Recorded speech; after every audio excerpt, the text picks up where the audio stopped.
Resident Evil has been going for almost 30 years now, and actually has almost the same number of games. Obviously, this led to many different choices made by the developers of those numerous games that heavily influence either the respective entry, the entire Resident Evil franchise, or in the most extreme case, even the whole gaming industry. For example, imagine what would have happened if Raccoon City was never wiped off the map after the original trilogy, or how different Resident Evil 7 would be with a more experienced main character, or the major importance of Umbrella in later games if they hadn't killed them off at the beginning of Resident Evil 4. All these seemingly small changes to certain details would have changed how large parts of the franchise turned out, and for that exact reason, we want to dive deeper into 3 of the biggest what-ifs Resident Evil has to offer.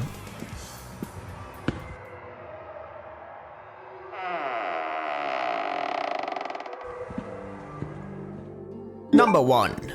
What if Wesker had survived longer?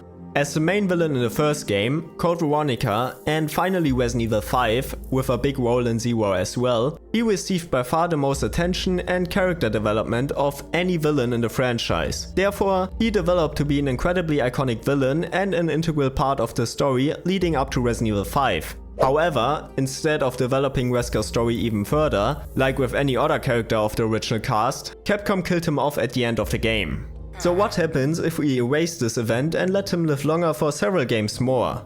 So first off, the following games wouldn't be so over the place with different villains. Every major Resident Evil game since his death featured a different big bad guy who is usually not nearly as interesting as Wesker and basically instantly dies. Between Simmons, Evelyn and Mother Miranda, not a single major villain managed to survive past their first game, not one of them was the coolest boss in their respective entry, and they heavily lack screen time to make a significant impression on the player. Apart from very few exceptions, like the Baker family and maybe some lords from Village, depending on who you ask, the series falls short on the villain front since Wesker's demise.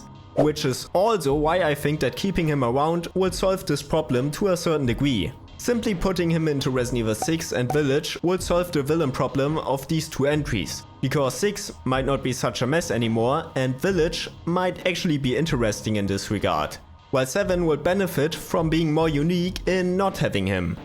Simultaneously, this would also create an opportunity to have a more meaningful final battle against Wesker with a proper cast and a better location than a random volcano in Africa. I mean, just imagine, instead of only Chris, a sideline Jill and Sheva, who has no personal stakes in all this, we would have gotten a final battle in the destroyed Raccoon City with Chris, a fully healed Jill, Barry, Rebecca and Leon and Claire, who could have met him by then in another game. In my opinion, something like this would have been a more conclusive, less anticlimactic end to Wesker's story than what we actually got. All in all, I'd argue that killing Wesker off so soon was a mistake. He is still very popular among the fanbase, could have easily been in a few more games without being repetitive, and his death hurt the story of the series to this day. So to answer, what if Wesker had survived longer, we would be living in a better world. Number 2. What if you had already subscribed to my channel if you hadn't already, because apparently a lot of you haven't done so yet, even though you were watching my videos. Okay, sorry, this is too much for me. Please subscribe if you're enjoying this, thank you very much. Now the real number 2. What if Resident Evil 4 had been proper survival horror? As we all know, Resident Evil 4 was incredibly good, mind-blowingly innovative, paved the path for the next 30 years, watch my recent video about this if you want to learn more about this, and so on. But it wasn't the proper survival horror Resident Evil was known for up to that point. If we now change this action-oriented direction back to the good old formula, lots of things will change dramatically. For example, Resident Evil 4 would have never been remotely as successful as it was, which also means that Shinji Mikami would have never left, because Capcom would have never ported the game to the PS2, which means that he would have produced even more Resident Evil games, and subsequently the evil within wouldn't exist, which is not ideal. Probably. More significant is easily the impact on the rest of the gaming world though, because without Resident Evil 4, many franchises would have either gone in a different direction, or wouldn't exist at all. Being the revolutionizing game it is, it made various mechanics like the over-the-shoulder camera and QTEs that are inseparable from modern gaming mainstream, while also directly inspiring multiple franchises like Gears of War, Dead Space and The Evil Within that thus wouldn't even exist otherwise. And even though those innovations would probably get standardized sooner or later through other games, it sure as hell wouldn't be as soon and definitely not in such a dominant fashion, considering like half of the releases for the next 10 years were heavily influenced by Resident Evil 4. Therefore, a survival horror version will lead to an entirely different action and horror gaming space in the late 2000s and early 2010s, due to the absence of those mechanics. It's also worth mentioning that Resident Evil 5 and especially 6, as well as other horror series like Silent Hill, wouldn't have gone in such extreme directions with more action and attempted mainstream appeal. After all, the only reason some game studios ever thought that completely shitting on the identity of their franchises would be a great idea is because Resident Evil 4 showed them how successful such a change could be. It's just kinda unfortunate how nobody understood that making enjoyable games is important too. But more on that in my recent video. Anyway, at the same time, there's also a decent chance that we would have never gotten the current revival of survival horror. Both Resident Evil 7 and the Resident Evil 2 remake showed that these kind of games had still a large audience and that good remakes of beloved classics sell like hotcakes.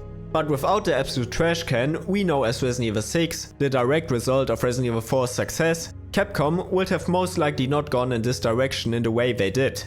To be honest, I don't even think that it's guaranteed that Resident Evil will still exist to this day without it, considering the ever-growing survival horror fatigue players experienced in the early 2000s resulted in less sales, so if Capcom had continued without any changes, Resident Evil would have simply not been profitable enough anymore, sooner or later. In conclusion, it's arguably for the best that Resident Evil 4 did not stay true to the survival horror, because it had such a massive influence on everything to this day that we would be living in an entirely different gaming world otherwise. And here comes our last what if of today. I present you number 3. What if Resident Evil 6 was split into 3 games?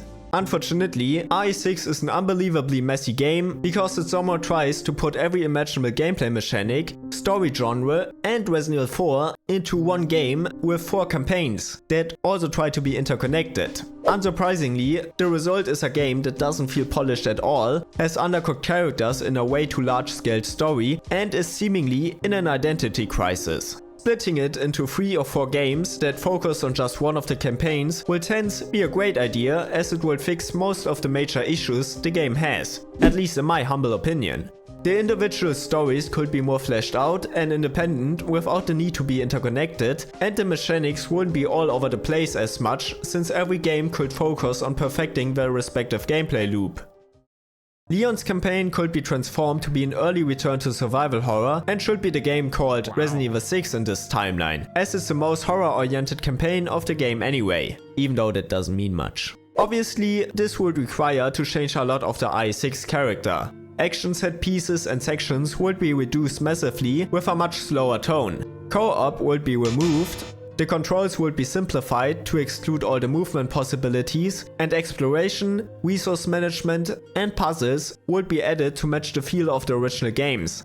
Additionally, I also think it would be the most logical to take on Ada's campaign on here, like with separate ways. Chris's campaign probably wouldn't change that much, because you could leave most of it like it is with some additional polish and small changes, but I think it should be marketed as a spin-off with less ties to the main series. So basically change it to a heavy action third-person shooter featuring Chris Redfield and his ever-dying squads on their missions to tackle BOWs, similar to Resident Evil 7's Not a Hero and Village End section as Chris, but just as a full game. Turning Jake's campaign in an own game is more tricky, because it doesn't have such defined attempted tones like the other ones. I think expanding on the aspects and make it unique would be the best choice here again though. So most importantly, give Jake's stronger melee combat more importance, similar to how they did it with Joe Baker in End of Zoe, make Usternak a proper stalker with less scripted sequences, and expand heavily on the story, especially in regards to William Birkin and Wesker. I feel like this would be better as a spin-off as well, comparable to how the Revelations games work, but that kinda depends on the scope and quality of the final product. Resident Evil 7 will possibly change drastically as well. Capcom was very careful to not repeat the same mistakes they made in 6 and focus on delivering a proper back-to-the-roots survival horror game. This would therefore change in an entirely unpredictable manner if Resident Evil 6 was so much different as it be in our what-if timeline. Maybe Resident Evil 7 would stay the same, or maybe it would be a completely different game. We can't really tell.